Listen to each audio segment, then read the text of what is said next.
प्यारे विद्यार्थियों, ਤੁਹਾਡਾ ਸਵਾਗਤ ਹੈ ਇਸ ਲੈਕਚਰ ਵਿੱਚ। ਅੱਜ ਆਪਾਂ ਪੰਜਾਬ ਦੇ ਰਸਮਾਂ ਰਿਵਾਜ ਪਾਠ ਪੜ੍ਹਾਂਗੇ। ਇਸ ਪਾਠ ਦਾ ਲੇਖਕ ਗੁਲਜ਼ਾਰ ਸਿੰਘ ਸੰਧੂ ਹੈ। ਗੁਲਜ਼ਾਰ ਸਿੰਘ ਸੰਧੂ ਮੂਲ ਰੂਪ ਵਿੱਚ ਕਹਾਣੀਕਾਰ ਹੈ। ਇਹਨਾਂ ਦੀ ਇੱਕ ਕਹਾਣੀ ਘਰ ਜਾ ਆਪਣੀ 12ਵੀਂ ਕਲਾਸ ਦੀ ਪਾਠ ਪੁਸਤਕ ਵਿੱਚ ਲੱਗੀ ਵੀ ਹੋਈ ਹੈ। ਗੁਲਜ਼ਾਰ ਸਿੰਘ ਸੰਧੂ ਦਾ ਜਨਮ 27 ਫਰਵਰੀ 1935 ਨੂੰ ਪਿੰਡ ਕੋਟਲਾ ਬਡਲਾ ਜ਼ਿਲ੍ਹਾ ਲੁਧਿਆਣਾ ਵਿਖੇ ਹੋਇਆ। ਇਹਨਾਂ ਨੇ ਕਈ ਮਹਿਕਮਿਆਂ ਵਿੱਚ ਕੰਮ ਕੀਤਾ, ਲੇਕਿਨ ਮੁੱਖ ਰੂਪ ਵਿੱਚ ਇਹਨਾਂ ਨੇ ਪੰਜਾਬੀ ਯੂਨੀਵਰਸਿਟੀ ਪਟਿਆਲਾ ਦੇ ਪੱਤਰਕਾਰੀ ਵਿਭਾਗ ਵਿੱਚ ਪ੍ਰੋਫੈਸਰੀ ਕੀਤੀ। ਫਿਰ ਕੁਝ ਸਮਾਂ ਪੰਜਾਬੀ ਟ੍ਰਿਬਿਊਨ ਅਖਬਾਰ ਦੇ ਸੰਪਾਦਕ ਵੀ ਰਹੇ। ਗੁਲਜ਼ਾਰ ਸਿੰਘ ਸੰਧੂ ਲੇਖਕ ਜਾਂ ਕਹਾਣੀਕਾਰ ਕਿਵੇਂ ਬਣਿਆ, ਇਸ ਬਾਰੇ ਉਹਨਾਂ ਇੱਕ ਇੰਟਰਵਿਊ ਵਿੱਚ ਆਪਣਾ ਪਰਿਚੈ ਕਰਵਾਇਆ। ਲੇਖਕ ਦਾ ਜਨਮ ਕਿਉਂ ਜੋ 1947 ਤੋਂ ਪਹਿਲਾਂ ਦਾ ਹੈ। ਜਦੋਂ 1947 ਵਿੱਚ ਦੇਸ਼ ਦੀ ਵੰਡ ਹੋਈ ਸੀ, ਉਹ ਵੰਡ ਇਹਨਾਂ ਨੇ ਅੱਖੀਂ ਵੇਖੀ ਹੈ। ਵੰਡ ਦੌਰਾਨ ਕਿੰਨੀ ਕਤਲੋਗਾਰਤ ਹੋਈ, ਕਿੰਨੇ ਬੇਕਸੂਰੇ ਲੋਕ ਮਾਰੇ ਗਏ, ਕਿੰਨੀਆਂ ਹੀ ਧੀਆਂ ਭੈਣਾਂ ਦੀਆਂ ਇੱਜ਼ਤਾਂ ਨਾਲ ਖਿਲਵਾੜ ਕੀਤਾ ਗਿਆ। 47 ਦੀ ਵੰਡ ਦੇ ਇਹ ਖੂਨੀ ਦ੍ਰਿਸ਼ ਇਹਨਾਂ ਨੇ ਅੱਖੀਂ ਵੇਖੇ ਨੇ। 1947 ਦੀ ਵੰਡ ਦਾ ਸਭ ਤੋਂ ਵੱਧ ਨੁਕਸਾਨ ਜਿਸ ਰਾਜ ਨੂੰ ਹੋਇਆ ਸੀ ਉਹ ਪੰਜਾਬ ਸੀ। ਪੰਜਾਬ ਦੇ ਦੋ ਟੋਟੇ ਹੋਏ, ਚਿਰਾਂ ਤੋਂ ਮਿਲ ਕੇ ਰਹਿੰਦੇ ਕਰੋੜਾਂ ਪੰਜਾਬੀ ਲੋਕ ਦੋ ਹਿੱਸਿਆਂ ਵਿੱਚ ਵੰਡੇ ਗਏ। ਧਾਰਮਿਕ ਸੰਪਰਦਾਇਕਤਾ ਇੰਨੀ ਵਧੀ ਕਿ ਪੰਜਾਬੀ ਲੋਕ ਹੀ ਇੱਕ ਦੂਜੇ ਦੇ ਖੂਨ ਦੇ ਪਿਆਸੇ ਹੋ ਗਏ। ਸੋ ਜਾਣੀ 1947 ਵਿੱਚ ਇੰਨੀ ਵੱਡੀ ਕਤਲੋਗਾਰਤ ਹੋਈ ਕਿ ਜਦੋਂ ਲੇਖਕ ਨੇ ਇਸ ਤਰ੍ਹਾਂ ਦੇ ਦ੍ਰਿਸ਼ਾਂ ਨੂੰ ਵੇਖਿਆ ਸੀ ਤਾਂ ਉਹਨਾਂ ਦਾ ਮਨ ਬੜੇ ਦਰਦ ਨਾਲ ਭਰ ਗਿਆ। ਸੋ ਫਿਰ ਇਸ ਦਰਦ ਨੂੰ ਘੱਟ ਕਰਨ ਲਈ ਜਾਂ ਇਸ ਦਰਦ ਨੂੰ ਘਟਾਉਣ ਲਈ ਉਹਨਾਂ ਨੇ ਕਹਾਣੀ ਵਿਧਾ ਨੂੰ ਆਪਣੀ ਦਰਦੀ ਬਣਾ ਲਿਆ। ਗੁਲਜ਼ਾਰ ਸਿੰਘ ਸੰਧੂ ਦਾ ਆਪਣਾ ਮੰਨਣਾ ਹੈ ਕਿ ਜੇ 1947 ਦਾ ਸੰਤਾਪ ਉਹ ਨਾ ਵੇਖਦਾ ਤਾਂ ਉਹ ਸ਼ਾਇਦ ਕਹਾਣੀਕਾਰ ਵੀ ਨਾ ਹੁੰਦਾ। ਜਦੋਂ ਮਨੁੱਖਤਾ ਦਾ ਘਾਣ ਹੁੰਦਾ ਤਾਂ ਕੋਈ ਵੀ ਸੰਜੀਦਾ ਵਿਅਕਤੀ ਇਸ ਘਾਣ ਨੂੰ ਕਲਮਬੱਧ ਕੀਤੇ ਬਿਨਾਂ ਨਹੀਂ ਰਹਿ ਸਕਦਾ। ਸੋ ਇਸੇ ਤਰ੍ਹਾਂ ਹੀ ਗੁਲਜ਼ਾਰ ਸਿੰਘ ਸੰਧੂ ਨਾਲ ਵੀ ਵਾਪਰਿਆ ਹੈ ਬਣਾਉਂਦੇ। ਸੋ ਜਾਣੀ ਅੱਜ ਬੇਟਾ ਆਪਾਂ ਇਹਨਾਂ ਦਾ ਪਾਠ ਜਿਹੜਾ ਲੇਖ ਹੈ ਪੰਜਾਬ ਦੇ ਰਸਮਾਂ ਰਿਵਾਜ ਉਹ ਪੜ੍ਹਾਂਗੇ। ਪੰਜਾਬ ਦੇ ਰਸਮਾਂ ਰਿਵਾਜਾਂ ਦੇ ਵਿੱਚ ਇਹਨਾਂ ਨੇ ਅੱਗੇ 3 ਹਿੱਸਿਆਂ ਦੇ ਵਿੱਚ ਕਿ ਪਹਿਲਾਂ ਜਿਹੜੇ ਜਨਮ ਨਾਲ ਸੰਬੰਧਿਤ ਰਸਮਾਂ ਰਿਵਾਜ ਨੇ, ਫਿਰ ਵਿਆਹ ਨਾਲ ਸੰਬੰਧਿਤ ਰਸਮਾਂ ਰਿਵਾਜ, ਫਿਰ ਮੌਤ ਨਾਲ ਸੰਬੰਧਿਤ ਰਸਮਾਂ ਰਿਵਾਜ। ਸੋ ਇਸ ਤਰ੍ਹਾਂ ਜੇ ਕਰਕੇ ਵਰਗ ਵੰਡ ਕੀਤੀ ਹੋਈ ਹੈ। ਅੱਜ ਆਪਾਂ ਬੇਟਾ ਇਹਨਾਂ ਦਾ ਜਿਹੜਾ ਲੇਖ ਹੈ ਪੰਜਾਬ ਦੇ ਰਸਮਾਂ ਰਿਵਾਜ ਉਹ ਪੜ੍ਹਦੇ ਹਾਂ। ਸਾਰੇ ਬੱਚਿਆਂ ਨੇ ਬੇਟਾ ਧਿਆਨ ਨਾਲ ਸੁਣਨਾ। ਜੇਕਰ ਕੋਈ ਸਵਾਲ ਹੁੰਦਾ ਹੈ ਤਾਂ ਮੇਰਾ ਨੰਬਰ ਤੁਹਾਡੇ ਸਾਰਿਆਂ ਕੋਲ ਹੈ, WhatsApp ਨੰਬਰ ਸਾਰਿਆਂ ਕੋਲ ਚੱਲਦਾ, ਤਾਂ ਉਹਦੇ 'ਤੇ ਜ਼ਰੂਰ ਪੁੱਛ ਲਿਆ ਕਰੋ। ਸੋ ਪਾਠ ਦੇ ਪੰਜਾਬ ਦੇ ਰਸਮਾਂ ਰਿਵਾਜ। ਬੇਟਾ ਰਸਮਾਂ ਰਿਵਾਜ ਸਾਡੇ ਮਨ ਦੀਆਂ ਸਿੱਕਾਂ ਸਧਰਾਂ ਜਜ਼ਬਿਆਂ ਦੀ ਤਰਜਮਾਨੀ ਕਰਦੇ ਹਨ। ਤਰਜਮਾਨੀ ਤੋਂ ਭਾਵ ਇਹ ਹੈ ਕਿ ਇਹ ਸਾਡੇ ਮਨ ਦੇ ਵਲਵਲਿਆਂ ਨੂੰ ਬਿਆਨ ਕਰਦੇ ਨੇ, ਜਿਹੜੇ ਸਾਡੇ ਮਨ ਦੇ ਵਲਵਲੇ ਹੈ।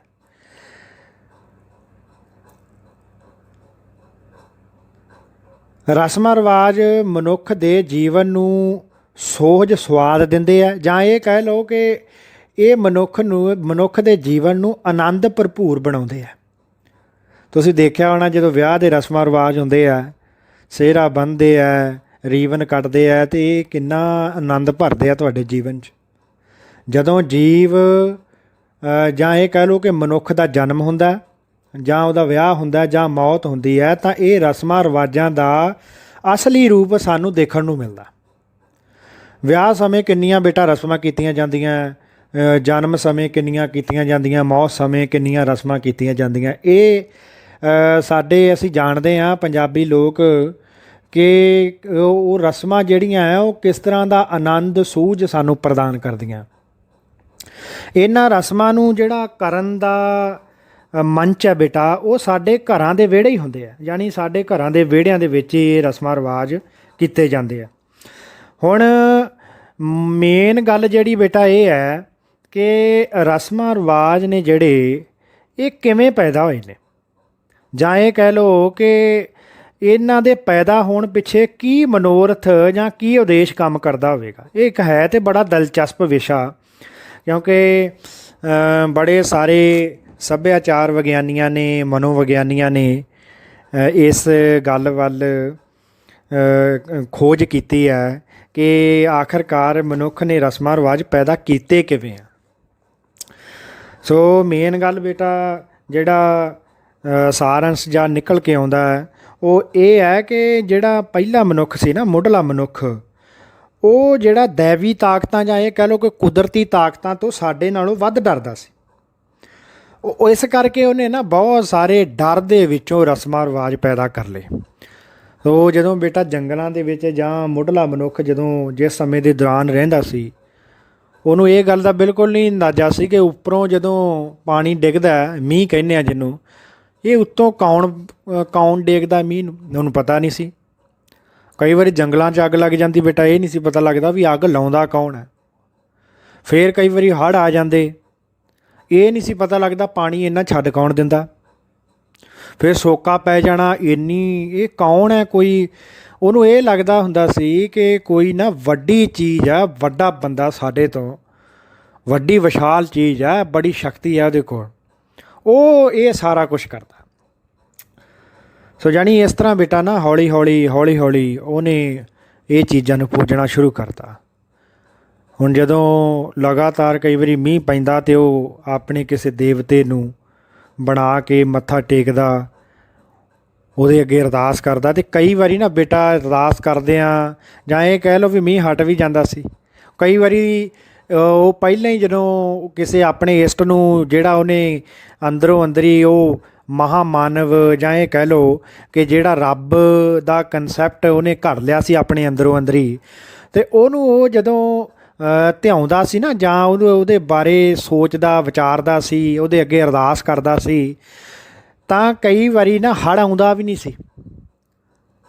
ਅਤੇ ਇਹ ਵੈਸੇ ਕੁਦਰਤੀ ਗੱਲ ਹੈ ਬੇਟਾ, ਜ਼ਰੂਰੀ ਨਹੀਂ ਕਿ ਆਏ ਸਾਲ ਆਏ ਵਾਰ ਹੜ੍ਹ ਆਉਂਦਾ ਹੋਵੇ, ਲੇਕਿਨ ਉਹਨੂੰ ਇੱਕ ਗੱਲ ਜ਼ਰੂਰ ਚੇਤਾ ਜਾਂ ਇੱਕ ਗੱਲ ਉਹਦੇ ਦਿਮਾਗ 'ਚ ਜ਼ਰੂਰ ਫਿੱਟ ਹੋ ਗਈ ਕਿ ਇਹ ਜਿਸ ਬੰਦੇ ਨੂੰ, ਜਿਸ ਵਿਸ਼ਾਲ ਸ਼ਕਤੀ ਨੂੰ ਉਹ ਅਰਦਾਸ ਕਰਦਾ ਜਿਹਦੇ ਅੱਗੇ, ਉਹ ਜ਼ਰੂਰ ਉਹਦੇ 'ਚ ਕੋਈ ਨਾ ਕੋਈ ਸ਼ਕਤੀ ਤਾਂ ਹੈ, ਉਹ ਉਹਨਾਂ ਦਾ ਭਲਾ ਸੋਚਦੀ ਹੈ। ਹਾਂ ਇੰਨੀ ਗੱਲ ਹੈ ਵੀ ਉਹਨੂੰ ਪਹਿਲਾਂ ਧਿਆਉਣਾ ਪਏਗਾ।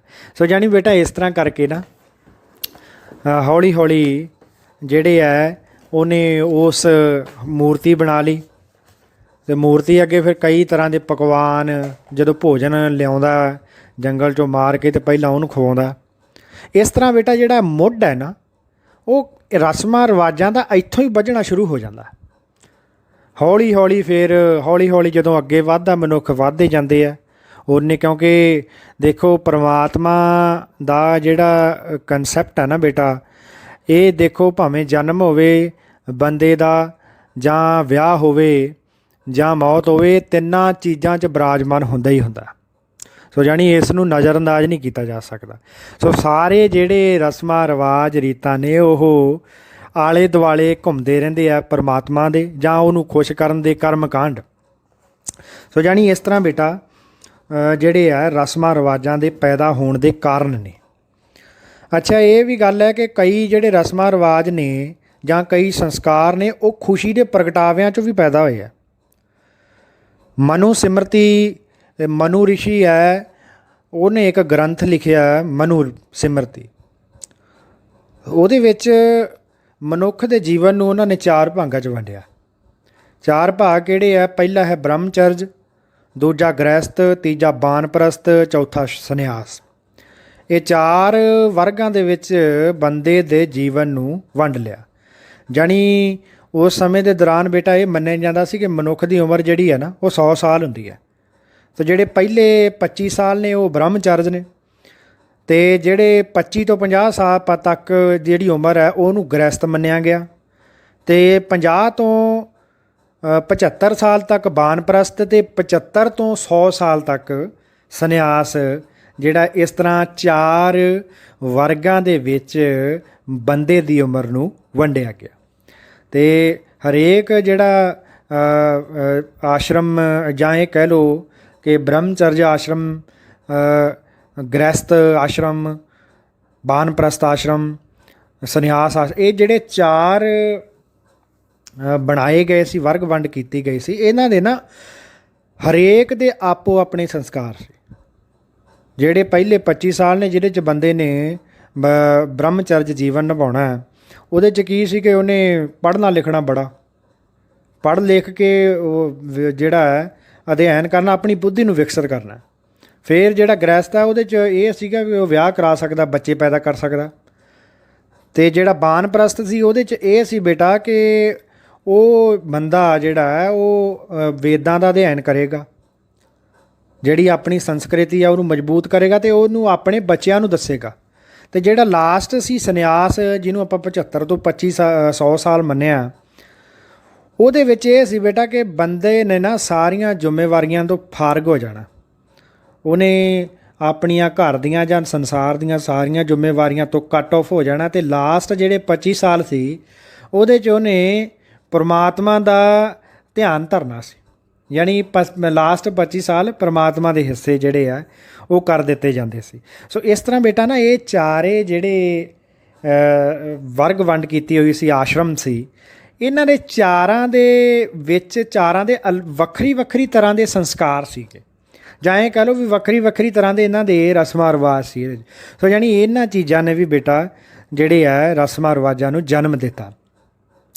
ਜਿਹੜੇ ਸਾਡੇ ਵੱਡੇ ਵਡੇਰੇ ਸੀ ਉਹ ਰੋਜ਼ਾਨਾ ਦੀਆਂ ਜਿਹੜੀਆਂ ਸਮੱਸਿਆਵਾਂ ਸੀ ਨਾ ਬੇਟਾ, ਉਹਨਾਂ ਦੇ ਭਾਰ ਤੋਂ ਮੁਕਤ ਹੋਣ ਲਈ ਜਿਹੜੀ ਸਾਰੀਆਂ ਜ਼ਿੰਮੇਵਾਰੀਆਂ ਆ ਕਰਮ ਕਾਂਡ ਜਾਂ ਰਸਮਾਂ ਰਿਵਾਜ ਕਰਕੇ ਪਰਮਾਤਮਾ 'ਤੇ ਸਿੱਟ ਦਿੰਦੇ ਸੀ।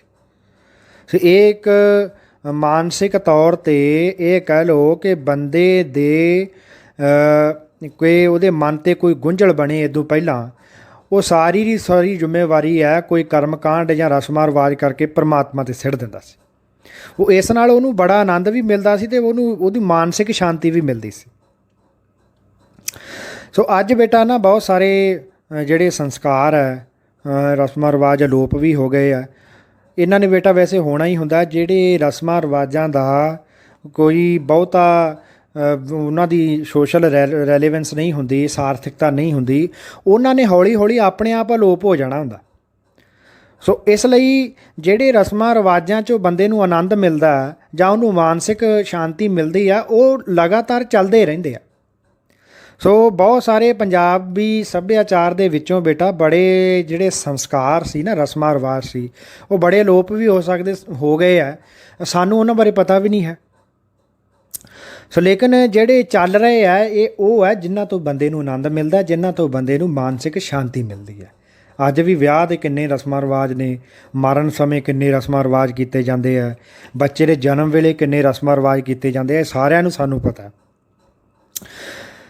ਸਾਡੇ ਬਹੁਤੇ ਜਿਹੜੇ ਰਸਮਾਂ ਰਿਵਾਜ ਨੇ ਨਾ ਬੇਟਾ, ਉਹ ਅੱਗ, ਪਾਣੀ, ਲੋਹਾ, ਅਨਾਜ ਜਾਂ ਕਿਸੇ ਦਰਖਤ ਦੀ ਟਾਹਣੀ, ਇਹਨਾਂ ਚੀਜ਼ਾਂ ਨਾਲ ਹੀ ਇਹਨਾਂ ਨੂੰ ਨਾ ਜਿਹੜਾ ਪੂਰਾ ਕਰ ਲਿਆ ਜਾਂਦਾ।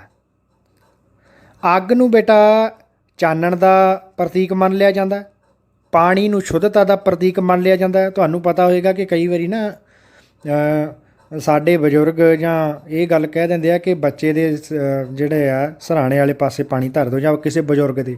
ਸੋ ਉਹਦਾ ਕੀ ਆ ਬੇਟਾ, ਇਹ ਮੰਨਿਆ ਜਾਂਦਾ ਕਿ ਉਹਦੇ ਨਾ ਨੇੜੇ ਕੋਈ ਜਿਹੜੀ ਮਾੜੀ ਰੂਹ ਹੈ ਉਹ ਉਹਦੇ ਨੇੜੇ ਨਹੀਂ ਆਉਂਦੀ, ਉਹਦੀ ਪਾਣੀ ਦੀ ਸ਼ੁੱਧਤਾ ਤੋਂ ਕਹਿੰਦੇ ਵੀ ਡਰਦੀ ਆ। ਲੋਹਾ ਬਚਾਅ ਦਾ ਚਿੰਨ੍ਹ ਹੈ, ਲੋਹਾ ਵੀ ਵਰਤਿਆ ਜਾਂਦਾ ਸਾਡੇ ਰਸਮਾਂ ਰਿਵਾਜਾਂ ਦੇ ਵਿੱਚ। ਫਿਰ ਅਨਾਜ ਭਾਵੇਂ ਕਣਕ ਹੈ, ਚੌਲ ਹੈ, ਕਈ ਜਿੰਨੇ ਵੀ ਪ੍ਰਕਾਰ ਦਾ ਅਨਾਜ ਆ ਉਹ ਵੀ ਜਿਹੜਾ ਹੈ ਉਹ ਇਹਨਾਂ ਰਸਮਾਂ ਰਿਵਾਜਾਂ 'ਚ ਵਰਤਿਆ ਜਾਂਦਾ। ਅਤੇ ਜਿਹੜੀ ਕਿਸੇ ਦਰਖਤ ਦੀ ਟਾਹਣੀ ਹੈ ਜਾਂ ਹਰੀ ਘਾਹ ਹੈ ਜਿਹਨੂੰ ਅਸੀਂ ਦੱਬ ਵੀ ਕਹਿੰਦੇ ਹਾਂ, ਇਹਨੂੰ ਚੰਗੇ ਸ਼ਗਨਾਂ ਦਾ ਸੂਚਕ ਮੰਨਿਆ ਜਾਂਦਾ।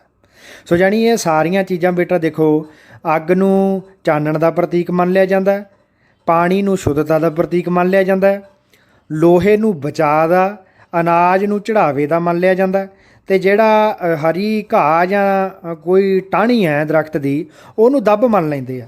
ਇਹ ਚੰਗੇ ਸ਼ਗਨਾਂ ਦੀ ਸੂਚਕ ਮੰਨਿਆ ਜਾਂਦਾ ਇਸ ਨੂੰ। ਸੋ ਅੱਜ ਆਪਾਂ ਬੇਟਾ ਪਹਿਲਾ ਜਿਹੜਾ ਸੰਸਕਾਰ ਰਸਮਾਂ ਰਿਵਾਜ ਨੇ ਪਹਿਲੇ, ਉਹ ਬੱਚੇ ਦੇ ਪੈਦਾ ਹੋਣ ਦੇ ਨੇ। ਅੱਜ ਆਪਾਂ ਉਹਨਾਂ ਨੂੰ ਪੜ੍ਹਦੇ ਹਾਂ, ਬੱਚੇ ਦੇ ਪੈਦਾ ਹੋਣ ਦੇ ਕਿਹੜੇ ਕਿਹੜੇ ਰਸਮਾਂ ਰਿਵਾਜ ਹੈ। ਸਭ ਤੋਂ ਪਹਿਲਾਂ ਅਸੀਂ ਜਿਹੜਾ ਹੈ ਗਰਭ ਸੰਸਕਾਰ ਬਾਰੇ ਗੱਲ ਕਰਦੇ ਹਾਂ। ਪਹਿਲੇ ਸਮੇਂ ਦੇ ਵਿੱਚ ਬੇਟਾ ਪ੍ਰੇਤਾਂ ਜਾਂ ਰੂਹਾਂ ਤੋਂ ਬਚਣ ਲਈ ਨਾ ਗਰਭ ਦੇ ਤੀਜੇ, ਪੰਜਵੇਂ ਜਾਂ ਸੱਤਵੇਂ ਮਹੀਨੇ ਵਿੱਚ ਇਸਤਰੀ ਦੇ ਪੱਲੇ ਨਾਲ ਅਨਾਜ ਬੰਨ੍ਹ ਦਿੱਤਾ ਜਾਂਦਾ ਸੀ। ਸੋ ਜੇ ਕੁੜੀ ਸਹੁਰੇ ਹੁੰਦੀ ਤਾਂ ਇਹ ਅਨਾਜ ਜਿਹੜਾ ਮਾਪੇ ਭੇਜ ਦਿੰਦੇ ਸੀ। ਉਹ ਇਸ ਨੂੰ ਰਿੰਨ ਕੇ ਖਾਂਦੀ ਸੀ ਅਤੇ ਭਾਈਚਾਰੇ ਵਿੱਚ ਵੰਡ ਦਿੰਦੀ ਸੀ। ਇਸ ਸੂਰਤ ਵਿੱਚ ਇਹ ਰਸਮ ਕਰਨ ਵੇਲੇ ਦੋਵੇਂ ਪਤੀ ਪਤਨੀ ਦੇ ਸਹੁਰਿਆਂ ਵੱਲੋਂ ਘੱਲੇ ਹੋਏ ਕੱਪੜੇ ਪਹਿਨ ਕੇ ਆਪਣੇ ਵੱਡੇ ਵਡੇਰਿਆਂ ਦੀ ਪੂਜਾ ਕਰਦੇ ਸਨ। ਪੰਜਾਬ ਵਿੱਚ ਆਮ ਤੌਰ 'ਤੇ ਪਹਿਲਾ ਬੱਚਾ ਹੋਣ ਸਮੇਂ ਕੁੜੀ ਨੂੰ ਉਹਦੇ ਪੇਕੇ ਭੇਜ ਦਿੱਤਾ ਜਾਂਦਾ ਅਤੇ ਪੇਕੇ ਭੇਜਣ ਦਾ ਕਾਰਨ ਇਹ ਹੈ ਬੇਟਾ, ਇਹ ਦੱਸਿਆ ਜਾਂਦਾ ਕਿ ਕੁੜੀ ਦੀ ਜਿਹੜੀ ਮਾਂ ਹੈ ਉਹ ਕੁੜੀ ਦੀਆਂ ਸਰੀਰਕ ਲੋੜਾਂ ਤੋਂ ਬਹੁਤ ਚੰਗੀ ਤਰ੍ਹਾਂ ਜਾਣੂ ਹੁੰਦੀ ਹੈ। ਉਹ ਇਸ ਲਈ ਆਮ ਕਰਕੇ ਪਹਿਲੇ ਬੱਚੇ ਦਾ ਜਨਮ ਉਹਦੇ ਨਾਨਕੇ ਘਰ ਹੀ ਹੁੰਦਾ। ਜਣੇਪੇ ਦੀਆਂ ਰਸਮਾਂ ਵਿੱਚ ਜਣੇਪੇ ਤੋਂ ਪਿੱਛੋਂ ਜੱਚਾ ਅਤੇ ਬੱਚਾ, ਜਦੋਂ ਬੱਚਾ ਪੈਦਾ ਹੋ ਜਾਂਦਾ ਬੇਟਾ, ਫਿਰ ਦੋਵਾਂ ਨੂੰ, ਮਾਂ ਨੂੰ ਅਤੇ ਬੱਚੇ ਨੂੰ ਧੂਫ ਦਿੱਤੀ ਜਾਂਦੀ ਹੈ। ਦੀਵਾ ਬਾਲ ਕੇ ਰੱਖਿਆ ਜਾਂਦਾ ਜਿਹੜਾ ਲਗਾਤਾਰ 10 ਦਿਨ ਚੱਲਦਾ ਰਹਿੰਦਾ। ਜੇ ਮੁੰਡਾ ਜੰਮਿਆ ਹੋਵੇ ਤਾਂ ਪਿੰਡ ਦੇ ਲਾਗੀ ਅਤੇ ਭਾਈਚਾਰੇ ਦੇ ਬੰਦੇ ਵਧਾਈਆਂ ਲੈ ਕੇ ਆ ਜਾਂਦੇ ਆ। ਦੱਬ ਨੂੰ ਖੁਸ਼ੀ ਦੇ ਮੌਕੇ ਉੱਤੇ ਵਧਾਈ ਦਾ ਚਿੰਨ੍ਹ ਮੰਨਿਆ ਜਾਂਦਾ ਹੀ ਹੈ। ਵਧਾਈ ਲੈ ਕੇ ਲਾਗੀਆਂ ਨੂੰ ਸ਼ਰਧਾ ਅਨੁਸਾਰ ਲਾਗ ਅਤੇ ਭਾਈਚਾਰੇ ਵਿੱਚ ਗੁੜ ਮਿਸ਼ਰੀ ਪਤਾਸੇ ਵੰਡੇ ਜਾਂਦੇ ਆ, ਕਿਉਂਕਿ ਚਾਅ ਹੁੰਦਾ ਬੇਟਾ ਪਹਿਲੇ ਬੱਚੇ ਦਾ। ਤਾਂ ਸਾਰੇ ਭਾਈਚਾਰੇ ਦੇ ਵਿੱਚ ਜਾਂ ਜਿਹੜੇ ਲੋਕ ਵਧਾਈ ਲੈ ਕੇ ਆਉਂਦੇ ਆ ਉਹਨਾਂ ਦੇ ਵਿੱਚ ਜਿਹੜਾ ਹੈ ਉਹਨਾਂ ਦੇ ਵਿੱਚ ਗੁੜ ਮਿਸ਼ਰੀ ਪਤਾਸੇ ਇਸ ਤਰ੍ਹਾਂ ਦਾ ਵੰਡਿਆ ਜਾਂਦਾ। ਉਹ ਅਗਲੀ ਜਿਹੜੀ ਮਹੱਤਵਪੂਰਨ ਰਸਮ ਹੈ ਉਹ ਗੁੜਤੀ ਦੀ ਹੈ। ਬੱਚੇ ਦੇ ਜਨਮ ਤੋਂ ਬਾਅਦ ਉਹਨੂੰ ਗੁੜ, ਸ਼ਹਿਦ ਜਾਂ ਦੁੱਧ ਆਦਿ ਨਾਲ ਗੁੜਤੀ ਦਿੱਤੀ ਜਾਂਦੀ ਹੈ। ਸੋ ਕਈ ਔਰਤਾਂ ਜਦੋਂ ਬੱਚਾ ਗਰਭ ਵਿੱਚ ਹੁੰਦਾ ਉਦੋਂ ਉਸ ਸਮੇਂ ਦੇ ਦੌਰਾਨ ਹੀ ਕਿਸੇ ਬੰਦੇ ਨੂੰ ਆਪਣੇ ਮਨ 'ਚ ਧਾਰ ਲੈਂਦੀਆਂ ਨੇ ਜਿਨ੍ਹਾਂ ਤੋਂ ਉਹਨਾਂ ਨੇ ਗੁੜਤੀ ਦਿਵਾਉਣੀ ਹੁੰਦੀ ਹੈ। ਸੋ ਕਿਸੇ ਇਸ ਤਰ੍ਹਾਂ ਦੇ ਸਿਆਣੇ ਸਮਝਦਾਰ ਬੰਦੇ ਤੋਂ ਗੁੜਤੀ ਦਵਾਈ ਜਾਂਦੀ ਹੈ ਅਤੇ ਇਹ ਵੀ ਗੱਲ ਮੰਨੀ ਜਾਂਦੀ ਹੈ ਕਿ ਜਿਹੜਾ ਬੰਦਾ ਗੁੜਤੀ ਦੇਵੇਗਾ ਉਹਦੇ ਸੁਭਾਅ ਦਾ ਬੱਚੇ ਦੇ ਸੁਭਾਅ ਉੱਤੇ ਪੂਰਾ ਫਰਕ ਪੈਂਦਾ। ਸੋ ਬੱਚੇ ਦੀ ਮਾਂ ਜਿੰਨਾ ਚਿਰ ਗੁੜਤੀ ਨਹੀਂ ਦਿੱਤੀ ਜਾਂਦੀ ਉਹਨਾਂ ਚਿਰ ਉਹਨੂੰ ਦੁੱਧ ਨਹੀਂ ਚੰਘਾਉਂਦੀ। ਸੋ ਪਹਿਲਾਂ ਇਸ ਤਰ੍ਹਾਂ ਦੀਆਂ ਰਸਮਾਂ ਬੇਟਾ ਹੁੰਦੀਆਂ ਸੀ ਜਿਹੜੀਆਂ, ਉਹ ਬਿਲਕੁਲ ਇਸੇ ਤਰ੍ਹਾਂ ਹੀ ਹੁੰਦਾ ਸੀ ਵੀ ਜੇ ਬੱਚੇ ਨੂੰ ਗੁੜਤੀ ਨਹੀਂ ਦਿੱਤੀ ਗਈ ਤਾਂ ਮਾਂ ਦੁੱਧ ਨਹੀਂ ਸੀ ਦਿੰਦੀ। ਅੱਜ ਇਹਨਾਂ ਰਸਮਾਂ ਦੇ ਵਿੱਚ ਨਾ ਬਦਲਾਅ ਆਇਆ। ਉਹ ਵੈਸੇ ਤਾਂ ਅੱਜ ਕੱਲ੍ਹ ਡਾਕਟਰ ਹੀ ਕਹਿ ਦਿੰਦੇ ਆ ਕਿ ਗੁੜਤੀ ਨਹੀਂ ਦੇਣੀ, ਬੱਚੇ ਨੂੰ ਇਨਫੈਕਸ਼ਨ ਹੋਣ ਦਾ ਡਰ ਰਹਿੰਦਾ। ਤੋ ਜਿੱਥੇ ਦਿੱਤੀ ਵੀ ਜਾਂਦੀ ਹੈ ਉੱਥੇ ਬੜੇ ਸਹਿਜ ਕਰਮ ਦੇ ਵਿੱਚ ਦਿੱਤੀ ਜਾਂਦੀ ਹੈ ਕਿ ਕੋਈ ਤਾਂ ਕਿ ਬੱਚੇ ਨੂੰ ਕੋਈ ਦਿੱਕਤ ਨਾ ਆਵੇ। ਸੋ ਜਾਣੀ ਇਸ ਤਰ੍ਹਾਂ ਦਾ ਇਹ ਰੂਪ ਅੱਜ ਪ੍ਰਚਲਿਤ ਤਾਂ ਹੈ, ਲੇਕਿਨ ਇਹ ਬਦਲਵੇਂ ਰੂਪ 'ਚ ਪ੍ਰਚਲਿਤ ਹੈ। ਇਸ ਤੋਂ ਵੀ ਅਗਲੇ ਜਿਹੜੀ ਰਸਮ ਹੈ ਬੇਟਾ ਉਹ 5 ਦਿਨ ਬਾਅਦ ਹੁੰਦੀ ਹੈ, ਪੰਜਵਾਂ ਨਹਾਉਣ ਜਿਸ ਨੂੰ ਕਿਹਾ ਜਾਂਦਾ। ਸੋ ਇਸ ਦਿਨ ਦਾਈ ਜਿਹੜੀ ਹੈ ਬੱਚੇ ਦੀ ਮਾਂ ਨੂੰ ਪੰਜਵਾਂ ਨਹਾਉਣ ਕਰਾਉਂਦੀ ਆ। ਉਹ ਮੇਥੀ, ਸਿੰਜੀ ਜਾਂ ਵਣ ਦੇ ਪੱਤੇ ਉਬਾਲ ਕੇ ਪਾਣੀ ਇਹਨਾਂ ਪੱਤਿਆਂ ਨਾਲ ਪਾਣੀ ਨੂੰ ਉਬਾਲ ਲਿਆ ਜਾਂਦਾ। ਸੋ ਇਸ ਪਾਣੀ ਨਾਲ ਫਿਰ ਪੰਜਵਾਂ ਨਹਾਉਣ ਕਰਵਾਇਆ ਜਾਂਦਾ। ਨਹਾਉਣ ਤੋਂ ਪਹਿਲਾਂ ਉਹ ਮਾਂ ਦੀਆਂ ਜਿਹੜੀਆਂ ਤਲੀਆਂ ਨੇ ਨਾ ਪੈਰਾਂ ਦੀਆਂ, ਉਹਨਾਂ ਦੇ ਥੱਲੇ ਕੋਈ ਨਾ ਕੋਈ ਨਗਦੀ ਰਖਾ ਲੈਂਦੀ ਹੈ ਅਤੇ ਨਹਾਉਣ ਤੋਂ ਬਾਅਦ ਉਹ ਨਗਦੀ ਆਪਣੇ ਕੋਲ ਰੱਖ ਲੈਂਦੀ ਹੈ। ਇਸ ਤੋਂ ਬਾਅਦ ਬੇਟਾ 6ਵੇਂ ਦਿਨ ਜਿਹੜਾ ਹੈ ਚੌਂਕ ਪੂਰ ਕੇ ਮਾਂ ਨੂੰ ਰੋਟੀ ਖਵਾਈ ਜਾਂਦੀ ਹੈ। ਇਹ ਰੀਤ ਨੂੰ ਪੰਜਾਬ ਵਿੱਚ ਛਟੀ ਵੀ ਕਹਿੰਦੇ ਆ ਅਤੇ ਕਈ ਥਾਵਾਂ 'ਤੇ ਚੌਂਕੇ ਚਾੜ੍ਹਨਾ ਵੀ ਕਹਿੰਦੇ ਆ। ਇਸ ਦਿਨ ਬੇਟਾ ਮਾਂ ਨਾ ਬੜਾ ਰੱਜ ਕੇ ਖਾਣਾ ਖਾਂਦੀ ਹੈ ਅਤੇ ਇਹ ਵਿਸ਼ਵਾਸ ਕੀਤਾ ਜਾਂਦਾ ਹੈ ਕਿ ਜਿੰਨਾ ਮਾਂ ਰੱਜ ਕੇ ਰੱਜੀ ਨੀਤ ਨਾਲ ਖਾਣਾ ਖਾਵੇਗੀ ਓਨਾ ਹੀ ਉਹਦੇ ਬੱਚੇ ਦੀ ਜਿਹੜੀ ਨੀਤ ਹੈ ਨਾ ਓਨੀ ਭਰੀ ਰਹੇਗੀ। ਇਸ ਤੋਂ ਬਾਅਦ ਜਿਹੜੀ ਰਸਮ 13ਵੇਂ ਜਾਂ 11ਵੇਂ ਦਿਨ ਹੁੰਦੀ ਆ ਉਹ ਰਸਮ ਨੂੰ ਕਿਹਾ ਜਾਂਦਾ ਬਾਹਰ ਵਧਾਉਣਾ। ਇਸ ਦਿਨ ਬੇਟਾ ਘਰ ਦੇ ਵਿੱਚ ਇੱਕ ਪ੍ਰੋਗਰਾਮ ਦੀ ਤਰ੍ਹਾਂ ਰੱਖਿਆ ਜਾਂਦਾ ਜਿਸ ਵਿੱਚ ਜਿਹੜਾ ਮਹਿਰਾ ਹੈ ਉਹ ਮੌਲੀ ਲੈ ਕੇ ਆਉਂਦਾ ਬੱਚੇ ਲਈ ਤੇ ਜਿਹੜਾ ਤਰਖਾਣ ਹੈ ਉਹ ਗੁੱਲੀ ਡੰਡਾ ਲੈ ਆਉਂਦਾ, ਤੇ ਜਿਹੜਾ ਮੋਚੀ ਆ ਉਹ ਮੋਜੇ ਲੈ ਆਉਂਦਾ ਬੱਚੇ ਲਈ, ਘੁਮਿਆਰ ਬੱਚੇ ਦੇ ਨਹਾਉਣ ਲਈ ਝੱਜਰ ਲੈ ਆਉਂਦਾ, ਜਿਹੜੀ ਦਾਈ ਹੈ ਉਹ ਬੱਚੇ ਵਾਸਤੇ ਤੜਾਗੀ ਲੈ ਆਉਂਦੀ ਹੈ। ਸੋ ਜਾਣੀ ਇਹ ਤੋਹਫੇ ਲੈ ਕੇ ਆਉਂਦੇ ਆ ਸਾਰੇ ਦੇ ਸਾਰੇ ਬੰਦੇ ਜਿਹੜੇ ਪਿੰਡ ਦੇ ਵਸਨੀਕ ਹੀ ਹੁੰਦੇ ਆ, ਅਤੇ ਉਹਨਾਂ ਦੇ ਬਦਲੇ ਦੇ ਵਿੱਚ ਬੇਟਾ ਉਹਨਾਂ ਨੂੰ ਨਾ ਕੋਈ ਬਣਦਾ ਜਿਹੜਾ ਲਾਗ ਹੈ ਉਹ ਸਾਰਿਆਂ ਨੂੰ ਦਿੱਤਾ ਜਾਂਦਾ। ਅਤੇ ਸ਼ਾਮ ਨੂੰ ਸਾਰੇ ਭਾਈਚਾਰੇ ਦੇ ਵਿੱਚ ਵੀ ਲਾਗ ਵੰਡਿਆ ਜਾਂਦਾ। ਸ਼ਾਮ ਨੂੰ ਬੱਚੇ ਦੀ ਮਾਂ ਜਣੇਪੇ ਤੋਂ ਪਿੱਛੋਂ ਪਹਿਲੀ ਵਾਰੀ ਹੱਥ ਵਿੱਚ ਪਾਣੀ ਦੀ ਗੜਵੀ ਲੈ ਕੇ ਬਾਹਰ ਜਾਂਦੀ ਹੈ। ਬਾਹਰੋਂ ਚੰਗੇ ਸ਼ਗਨਾਂ ਵਾਸਤੇ ਉਹ ਹਰੀ ਘਾਹ ਪੁੱਟ ਲਿਆਉਂਦੀ ਹੈ, ਇਸ ਨੂੰ ਲਿਆ ਕੇ ਆਪਣੇ ਸਿਰਹਾਣੇ ਰੱਖ ਲੈਂਦੀ ਹੈ। ਅਤੇ ਇਹ ਮੰਨਿਆ ਜਾਂਦਾ ਹੈ ਕਿ ਜਿਹੜੀ ਇਹ ਘਾਹ ਹੈ ਜਿਹੜੀ ਉਹਨੇ ਆਪਣੇ ਸਿਰਹਾਣੇ ਲਿਆ ਕੇ ਰੱਖੀ ਹੈ, ਇਹ ਉਹਨਾਂ ਦੋਵਾਂ ਦੀ ਰੱਖਿਆ ਕਰੇਗਾ। ਅੱਜ ਕੱਲ੍ਹ ਇਸ ਤਰ੍ਹਾਂ ਦੀ ਰਸਮਾਂ ਬੇਟਾ ਪ੍ਰਚਲਿਤ ਨਹੀਂ ਹਨ, ਕਿਤੇ ਬਦਲਵੇਂ ਰੂਪ 'ਚ ਮਾੜਾ ਮੋਟਾ ਹੋ ਸਕਦਾ ਪ੍ਰਚਲਿਤ ਹੋਣ, ਲੇਕਿਨ ਪਹਿਲਾਂ ਇਸ ਤਰ੍ਹਾਂ ਦੀਆਂ ਰਸਮਾਂ ਜਿਹੜੀਆਂ ਨੇ ਉਹ ਜਣੇਪੇ ਤੋਂ ਬਾਅਦ ਕੀਤੀਆਂ ਜਾਂਦੀਆਂ ਸੀ। ਤੇ ਜੇ ਮੁੰਡਾ ਹੋਵੇ ਤਾਂ ਦਾਦਕਿਆਂ ਨੂੰ ਨਾਈ ਦੇ ਹੱਥ ਬੇਟਾ ਦੱਬ, ਖੰਮਣੀ ਅਤੇ ਗੁੜ ਦੀ ਭੇਲੀ ਭੇਜ ਦਿੱਤੀ ਜਾਂਦੀ ਆ। ਥੋੜ੍ਹਾ ਬਹੁਤਾ ਜਿਹੜਾ ਸ਼ਗਨ ਆ ਬਾਕੀ ਅੰਗਾਂ ਸਾਕਾਂ ਦੇ ਵਿੱਚ ਵੀ ਭੇਜ ਦਿੱਤਾ ਜਾਂਦਾ, ਅਤੇ ਉਹ ਅੱਗੋਂ ਭੇਲੀ ਦੇ ਬਦਲੇ ਵਿੱਚ ਆਪਣੀ ਨੂੰਹ ਨੂੰ ਕੱਪੜੇ ਗਹਿਣੇ, ਨਾਈ ਅਤੇ ਦਾਈ ਨੂੰ ਲਾਗ ਵਜੋਂ ਤਿਉਰ ਜਾਂ ਸ਼ੌਲ ਦੇ ਕੇ ਭੇਜਦੇ ਨੇ। ਉਂਝ ਭੇਲੀ ਪਹੁੰਚਣ 'ਤੇ ਮੁੰਡੇ ਦੇ ਨਾਨਕਿਆਂ ਵੱਲੋਂ ਛੂਛਕ ਭੇਜਣ ਦਾ ਰਿਵਾਜ ਵੀ ਆਮ ਰਿਹਾ ਪਹਿਲਾਂ। ਮਤਲਬ ਜੇ ਮੁੰਡੇ ਦੇ ਜਿਹੜੇ ਨਾਨਕੇ ਆ ਉਹਨਾਂ ਨੂੰ ਜਦੋਂ ਭੇਲੀ ਭੇਜੀ ਜਾਂਦੀ ਸੀ ਅਤੇ ਉਹ ਅੱਗੋਂ ਇਸ ਦੇ ਬਦਲੇ ਵਿੱਚ ਛੂਛਕ ਭੇਜਦੇ ਸੀ। ਛੂਛਕ ਦੇ ਵਿੱਚ ਬੱਚੇ ਦਾ ਨਿੱਕ ਸੁੱਕ ਬਹੁਤ ਕੁਝ ਖਿਡੌਣੇ ਜਿਹੜੇ ਉਹਦੇ ਨਾਲ ਸੰਬੰਧਿਤ ਹੁੰਦੇ ਉਹ ਭੇਜ ਦਿੱਤੇ ਜਾਂਦੇ ਸੀਗੇ।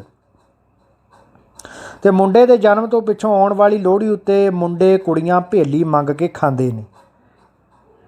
ਅਤੇ ਅੱਜ ਬੇਟਾ ਕੁੜੀਆਂ ਪ੍ਰਤੀ ਨਾ ਥੋੜ੍ਹਾ ਜਿਹਾ ਦ੍ਰਿਸ਼ਟੀਕੋਣ ਬਦਲ ਵੀ ਰਿਹਾ। ਪਹਿਲੋਂ ਇਸ ਤਰ੍ਹਾਂ ਨਹੀਂ ਸੀ ਹੁੰਦਾ ਕਿ ਜੇ ਮੁੰਡਾ ਜੰਮਿਆ ਅਤੇ ਜ਼ਿਆਦਾ ਰਸਮਾਂ ਰਿਵਾਜ ਨਾ ਉਹਦੇ ਕਰਕੇ ਹੀ ਹੁੰਦੇ ਸੀਗੇ, ਅਤੇ ਕੁੜੀ ਦੇ ਜੰਮਣ 'ਤੇ ਕੋਈ ਬਹੁਤੇ ਜਾਂ ਰਸਮਾਂ ਰਿਵਾਜ ਨਹੀਂ ਸੀ ਕੀਤੇ ਜਾਂਦੇ। ਸੋ ਲੇਕਿਨ ਅੱਜ ਬਦਲਿਆ ਹੋਇਆ ਦ੍ਰਿਸ਼ਟੀਕੋਣ ਹੈ ਕਿ ਜੇ ਕੁੜੀ ਵੀ ਜੰਮਦੀ ਹੈ ਤਾਂ ਸਾਰੇ ਪਰਿਵਾਰ ਨੂੰ ਖੁਸ਼ੀ ਹੁੰਦੀ ਹੈ।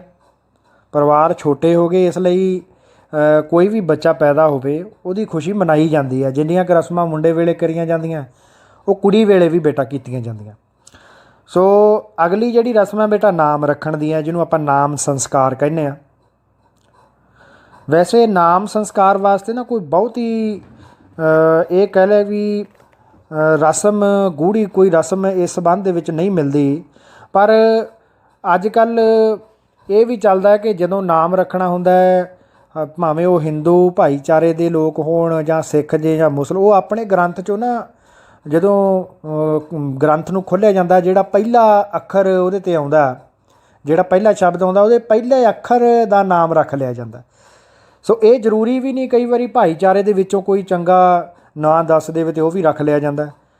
ਲੇਕਿਨ ਜਿਹੜੇ ਲੋਕ ਜ਼ਿਆਦਾ ਧਾਰਮਿਕ ਹੈ, ਜਿਨ੍ਹਾਂ ਦੀ ਏਸਤਾ ਜ਼ਿਆਦਾ ਹੁੰਦੀ ਹੈ, ਉਹ ਆਪਣੇ ਗ੍ਰੰਥ ਦੇ ਵਿੱਚੋਂ ਕੋਈ ਸ਼ਬਦ ਦੇਖ ਕੇ ਉਹਦਾ ਪਹਿਲਾ ਅੱਖਰ ਜਿਹੜਾ ਹੈ ਉਹਦੇ 'ਤੇ ਨਾਂ ਰੱਖ ਲੈਂਦੇ ਆ।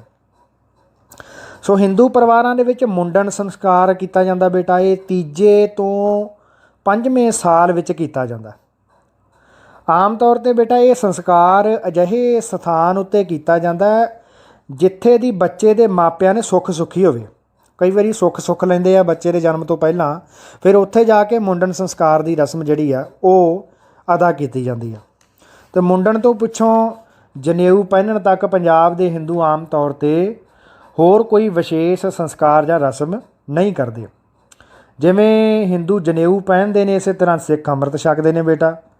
ਮੋਟੇ ਜਿਹੇ ਰੂਪ ਦੇ ਵਿੱਚ ਬਚਪਨ ਤੋਂ ਜਵਾਨੀ ਤੱਕ ਦੇ ਇਹ ਜਿਹੜੇ ਮੁੱਖ ਰਸਮਾਂ ਰਿਵਾਜ ਨੇ, ਜਿਹੜੇ ਹਿੰਦੂ ਸਿੱਖ ਮੁਸਲਮਾਨ ਸਾਰੇ ਭਾਈਚਾਰਿਆਂ ਦੇ ਵਿੱਚ ਕੀਤੇ ਜਾਂਦੇ ਆ।